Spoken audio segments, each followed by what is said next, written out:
I never thought I'd find myself in a situation that felt ripped straight out of a soap opera. My name is Jake, I'm 35 years old, and I've been married to Laura for 7 years. We seemed like the perfect couple, you know. We had our little house in the suburbs, 2 dogs, and a decent circle of friends. On the surface, everything appeared fine, but as with many things in life, things aren't always what they seem. Things started to shift about 6 months ago. Laura began spending more time on her phone, scrolling through TikTok and chatting with friends online. At first, I thought nothing of it. Everyone was getting into social media, and I had my interests too. But then I noticed her changing. She became more distant, her laughter felt a bit forced, and our late-night talks dwindled. Where we used to share everything now, she kept her phone close, as if it were a sacred tome that she was afraid to let me read. It struck me as odd, but I reasoned maybe she was just going through something. After all, life can be stressful. I remember that day vividly. It was a Friday afternoon, and I had just come home from work earlier than usual. I walked into our living room and Laura was there, perched on the couch, her face lit up by the glow of her phone. She had her earphones in, and when I asked what she was up to, she quickly yanked them out and gave me this forced smile. "Oh, just watching some videos," she said, which felt a little too rehearsed. A week later, I was doing the laundry when I found a receipt for a hotel. It was for a weekend 3 weeks prior. My gut twisted. We hadn't gone anywhere that weekend, and I couldn't shake the feeling that this was more than just a casual trip. I confronted Laura, trying to remain calm while my heart raced, but she dismissed it. "Oh, that was just a girl's trip. You know how they can be, right?" she said with a wave of her hand. Still, the nagging feeling wouldn't leave me. I decided to dig a little deeper. That weekend, while she was in the shower, I took a peek at her phone. I didn't want to invade her privacy, but I needed to. No, I scrolled through her messages and stumbled upon a conversation with someone named Kyle. My heart sank further with each message I read. They were flirty, filled with emojis and inside jokes that I wasn't a part of. The worst part was the arrangement to meet up at that same hotel. I was devastated. The betrayal hit me like a truck. I had trusted her completely, and now I felt like a fool. I wanted to confront her right then, but I thought it best to plan it out. I had to find out more, to gather evidence, and to confront her when I was certain of her lies. So I began to watch her closely. I learned her routines, and the more I saw, the more I became convinced that she was having an affair. I felt like I was living in a thriller, but this was my real life. I didn't want to believe it, but the signs were everywhere. She'd come home late from the gym, her hair disheveled, and even her perfume smelled different. I began to feel like a detective in my own home, piecing together a puzzle I never wanted to solve. Finally, the day came. I had collected enough evidence, photos from the hotel, screenshots from her phone, and even a timeline of events. It was time to confront her. My heart pounded as I rehearsed what I would say. I gathered my courage, and when she came home that evening, I knew it was now or never. The truth had to come out, and I was ready to face whatever came next.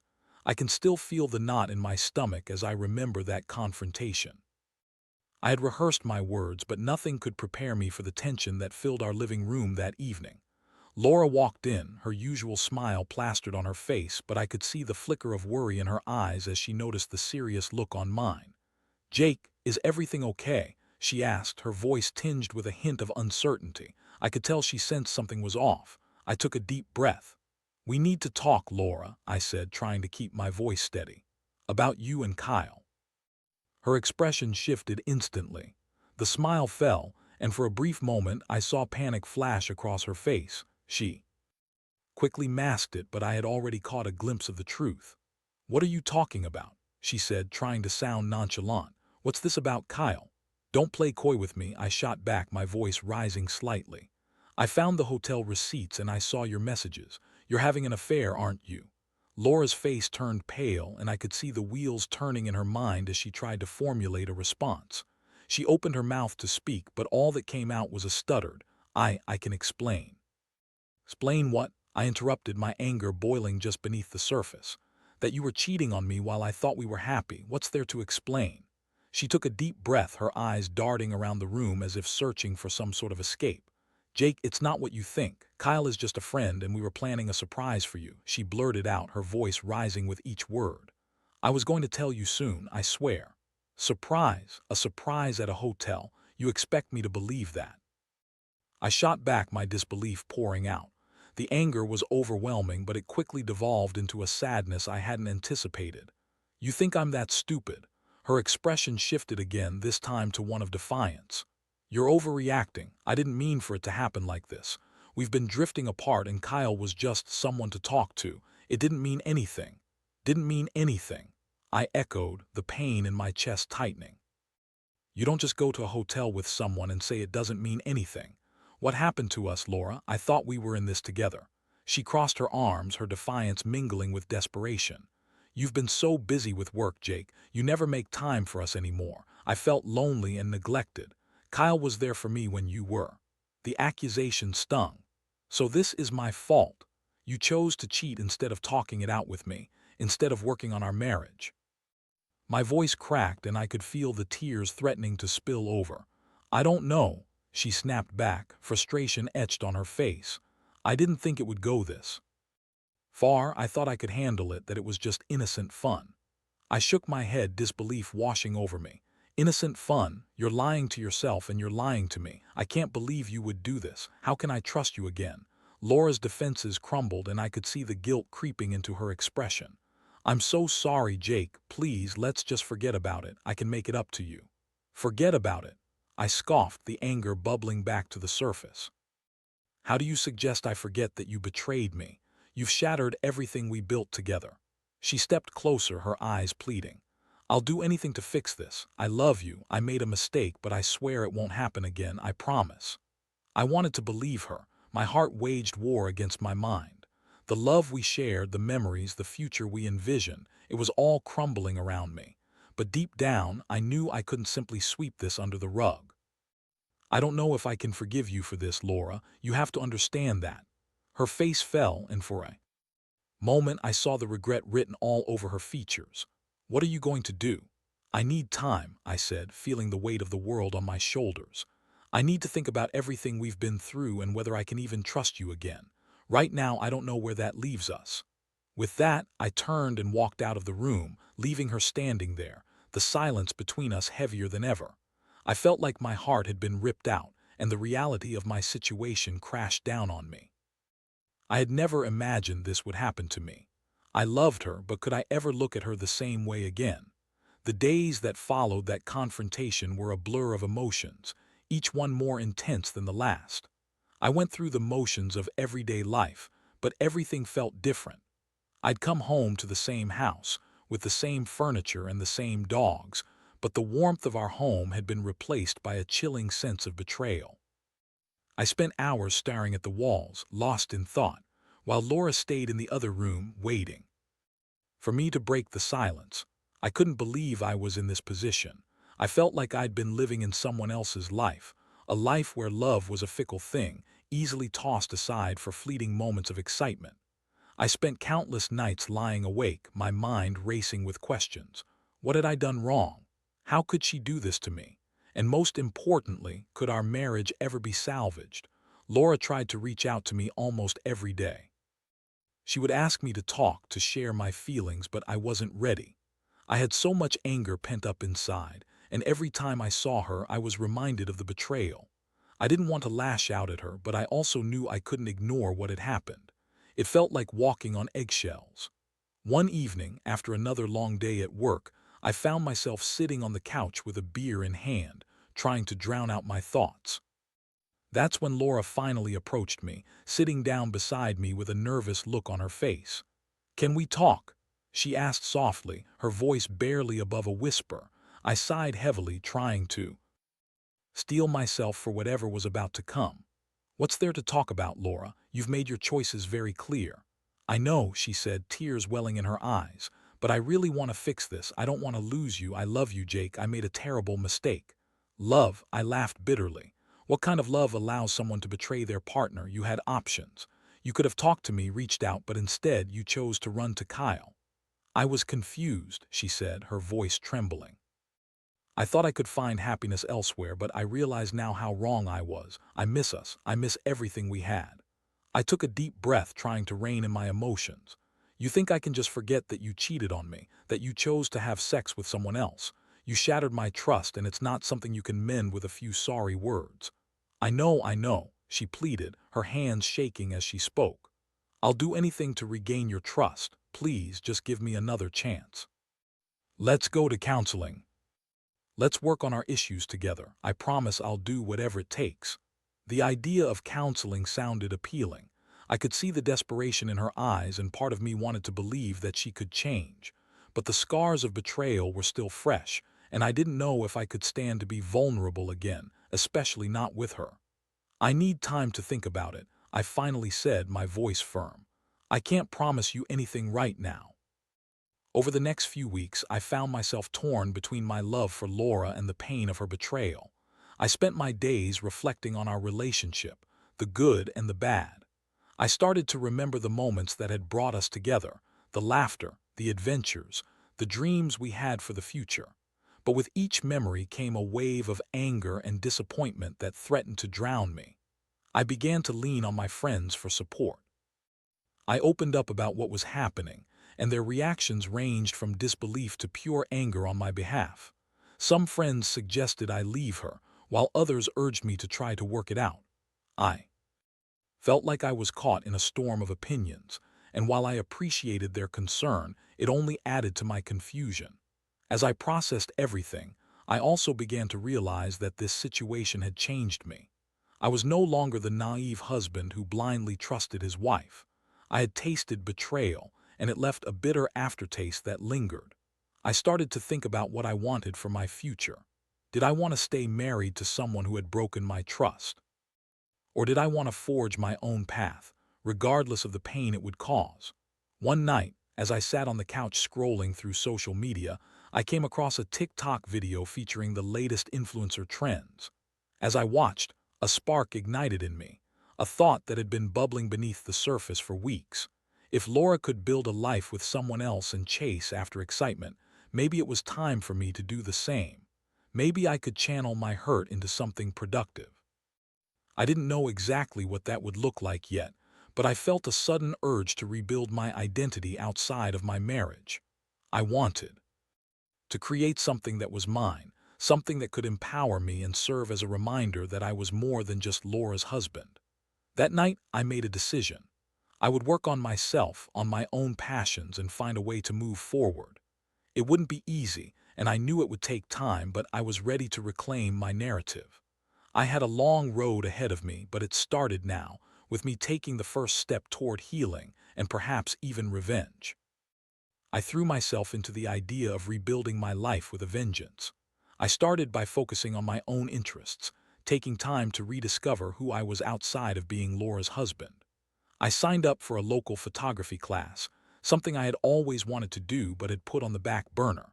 Capturing moments through the lens felt exhilarating, like I was reclaiming a piece of myself that had been lost in the chaos of our marriage. Meanwhile, Laura was attempting to mend the rift between us.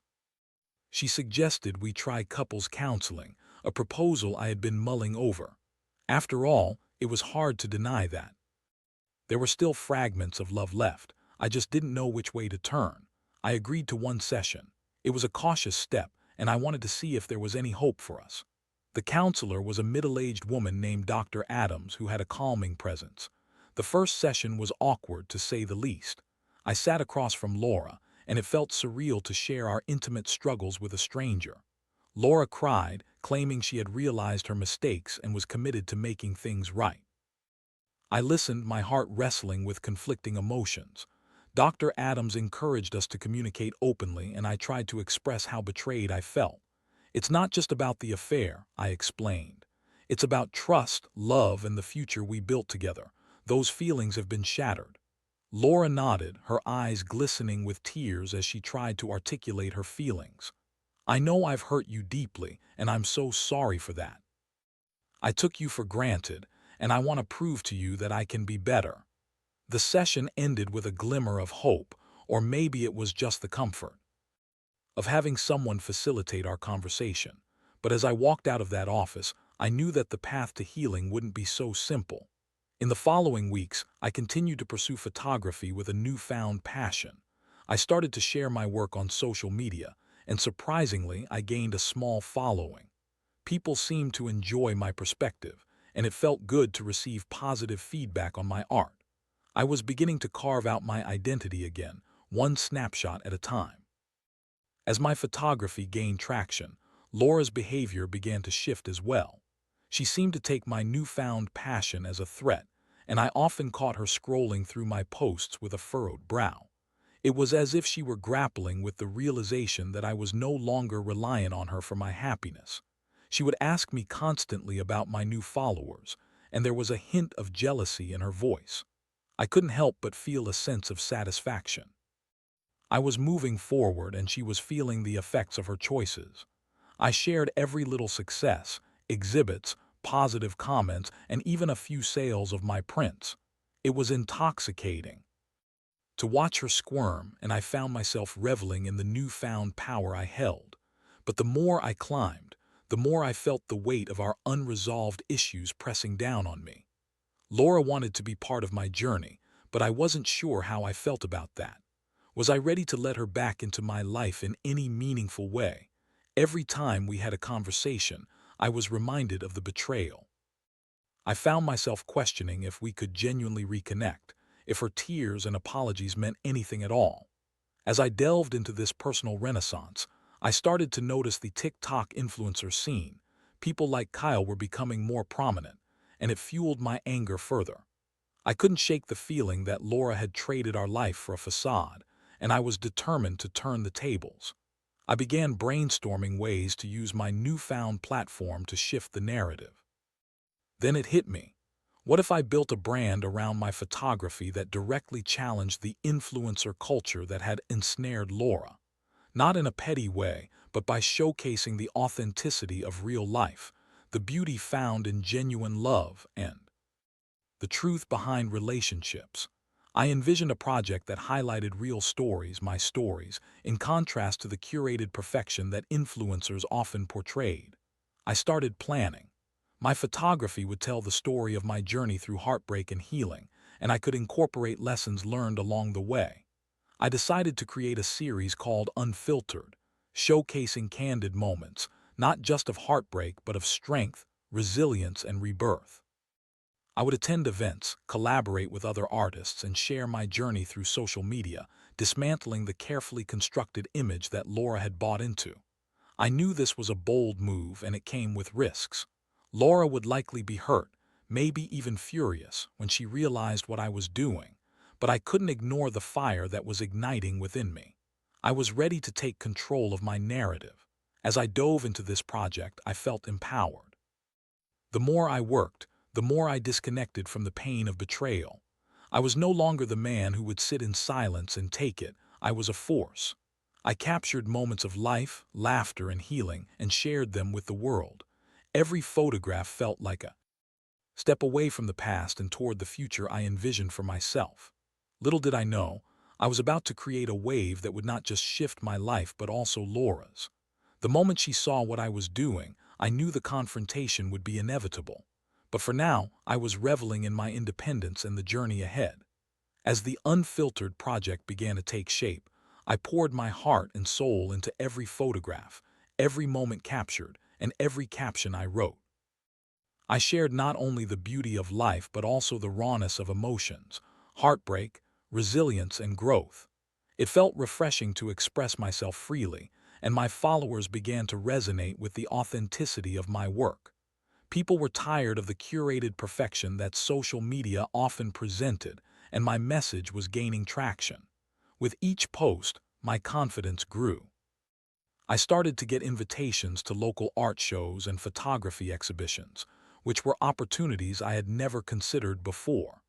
I was receiving praise not just for my photography, but for the underlying message of hope and healing it conveyed. Even though I was navigating the pain of my marriage, I felt a sense of purpose emerging that I had lost along the way. Laura, on the other hand, was clearly struggling with my newfound success. She tried to engage with my work, often commenting on my posts with words of encouragement. But I could see the underlying tension. She was torn between showing support and feeling threatened. It became increasingly difficult to pretend that everything was fine. I was walking a fine line between wanting to include her and wanting to distance myself from the past. One evening, after returning home from a successful exhibit, I found Laura waiting for me in the living room. Her arms were crossed and her eyes were narrowed. It was a look I had come to recognize. She was simmering, and I knew this conversation was coming. "Jake, can we talk?" she said, her voice steady but laced with tension. "Sure," I replied, bracing myself for the inevitable. "I've been seeing how well you're doing with your photography," she began, her tone shifting from accusatory to almost wistful. "It's amazing how many people love your work, but I can't help but feel like you're using it to spite me." I rubbed the back neck, searching for the right words. "I'm not trying to spite you, Laura. This is about me reclaiming my life and my story. You know, I lost myself for a while and now I'm just trying to find my way back. But it feels like you're building this empire without me," she said, her voice cracking slightly. "I want to be part of your life again, and it hurts to see you thriving while I'm left behind." I took a deep breath, feeling the weight of her words. "You had your chance to be part of my life, Laura. You chose to step outside our marriage. I can't just ignore that. I know I made a mistake, a terrible one, but I've changed," she insisted, desperation creeping into her voice. "I'm trying to be better. I want to support you, but I also want to be included. Can't we work on this together?" I hesitated, torn between my anger and the remnants of love I still felt for her. "Do you really think things can go back to how they were? I don't know if I can trust you again, Laura." Her expression fell, and I could see the tears welling up in her eyes. "I don't want it to be exactly the same. I just want a chance to prove to you that I can be the partner you deserve. Please let me in." I looked at her, my heart heavy with conflicting emotions. Part of me wanted to believe her, to give her that chance, but the other part of me screamed in protest, reminding me of the betrayal. "I don't know if I can make that leap. Maybe we need to take a step back and really think about what we want." Laura nodded, but I could see the hurt in her eyes. "I understand. Just know that I'm here, and I want to fight for us, even if it takes time." As I stood there, watching her retreat to the other room, I felt a surge of guilt mixed with determination. I had to stay true to myself while navigating this complicated situation. Maybe this was the beginning of a true conversation about our future. But the next day brought a new, unexpected twist. I received a message from Kyle, the man who had been at the center of our turmoil. He reached out, seemingly unprovoked, wanting to clear the air. He claimed he had no idea about my photography project and that he had never intended to come between us. It felt like salt being rubbed into an already festering wound. I stared at the message, rage bubbling inside me. How dare he? The infuriating audacity of it all. I had chosen to rise from the ashes of betrayal, and here he was, casually reaching out as if everything was just fine. I decided to address it head on. I replied, "You don't get to play the nice guy now, Kyle. You've already done enough damage. Stay out of my life." That response brought an instant sense of clarity. I didn't need to let his presence linger over my newfound freedom. I was done with being a victim of someone else's choices. As I focused on my work and shared my journey online, a thought took root in my mind. It was time for some social media revenge. I wanted to use my platform to highlight the reality of relationships, the raw and unfiltered truth that many influencers glossed over. My experiences, my hurt, and my healing could serve as a powerful message to others who had faced similar betrayals. The next phase of my project would be bold and unapologetic. I would share not just the beauty of healing, but also the reality of betrayal. I wanted my story to resonate with others, and maybe even strike a nerve with Laura. It was time to show the world, including her, that I was not just a victim but someone who could rise stronger and more resilient than ever. I was ready to embrace my new narrative, to put myself out there in a way that would leave no room for doubt. I knew the consequences could be severe, especially for Laura, but at that moment I didn't care. I was reclaiming my voice, my story, and my life. With a newfound resolve, I dove into the next phase of my project with relentless energy. I began to document my journey more openly, sharing not just the triumphs of my photography but the raw emotions of navigating a broken marriage. I crafted posts that discussed the sting of betrayal, the complexities of love, and the importance of self-discovery. I wanted to let people see that healing isn't linear, it's messy and real. As I shared my experiences, the response was overwhelming. People began to reach out, sharing their own stories of heartbreak, betrayal, and resilience. I was struck by the sense of community that formed around my work. It became clear that I was not alone in my pain, and my narrative resonated with many who had faced similar experiences. But as my online presence grew, so did the tension between Laura and me. She was watching from the sidelines, and I could see the effects my posts had on her.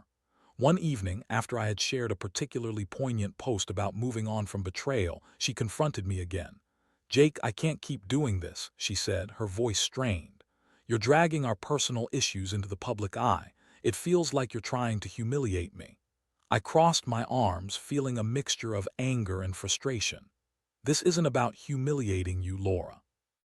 This is my story and I'm sharing my truth. You made your choices and now I'm reclaiming my life. But you don't have to do it this way," she exclaimed, her eyes wide with desperation. "You could just work on our relationship instead of airing our dirty laundry." I shook my head, feeling the weight of my decision. "You had your chance, Laura. You chose to hurt me and now I'm choosing to share my truth. This is about healing, not just for me but for everyone who's been through what I have." Her expression hardened and I could see the hurt turning into anger. "So this is it. You're just going to throw everything away because you think this is some sort of revenge. You're better than this, Jake." I felt a pang of guilt, but it didn't overshadow my determination. "I'm not trying to hurt you, but I can't ignore how I feel. I have to do this for myself. If you want to work on things, then show me you're committed to rebuilding trust." The conversation ended with a heavy silence. While I could see that Laura was struggling, I also felt empowered by the clarity of my choices. I was no longer the passive partner, waiting for her to decide my fate. I was taking control, and it felt liberating. As my project continued to grow, it quickly caught the attention of a few local media outlets. They reached out for interviews, wanting to know more about my journey and the inspiration behind Unfiltered. I found myself sitting across from journalists, sharing my story with the world, and every time I spoke, I felt a weight lift from my shoulders. Laura watched from the sidelines, and while I could tell she was hurt, there was also a flicker of something else, perhaps a realization of what she had lost. People began to ask her about my project, and while she tried to brush it off, it was clear that it was affecting her.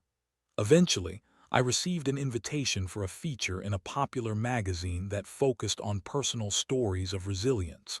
I felt a mix of excitement and apprehension as I prepared to share my story on a larger platform.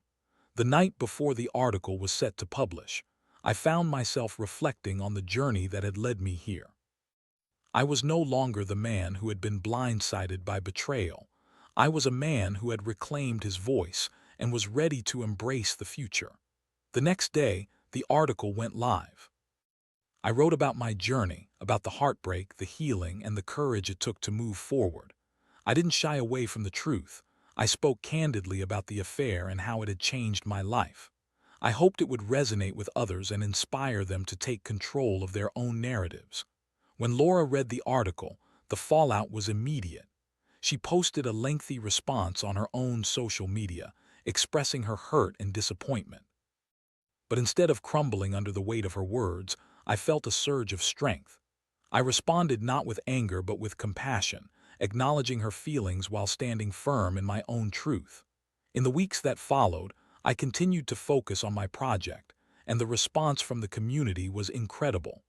I received messages from people who had been inspired to share their own stories, to confront their own pasts, and to heal. I became a part of a larger conversation about love, loss, and the power of vulnerability. As I stood at the forefront of this movement, I realized that I had transformed my pain into something meaningful. I wasn't seeking revenge for Laura's betrayal. Instead, I was using my experience as a source of strength and empowerment. In the end, I learned that healing is not just about moving on from heartbreak. It's about embracing your story, owning your truth, and finding the courage to rise again. Laura and I may not have a future together, but I had found a new path for myself, one that was filled with hope, creativity, and a renewed sense of self. This experience taught me that even in the depths of betrayal, there is a way to reclaim your narrative, to rise stronger than before, and to inspire others to do the same. I was ready to embark on this new chapter, one photograph at a time,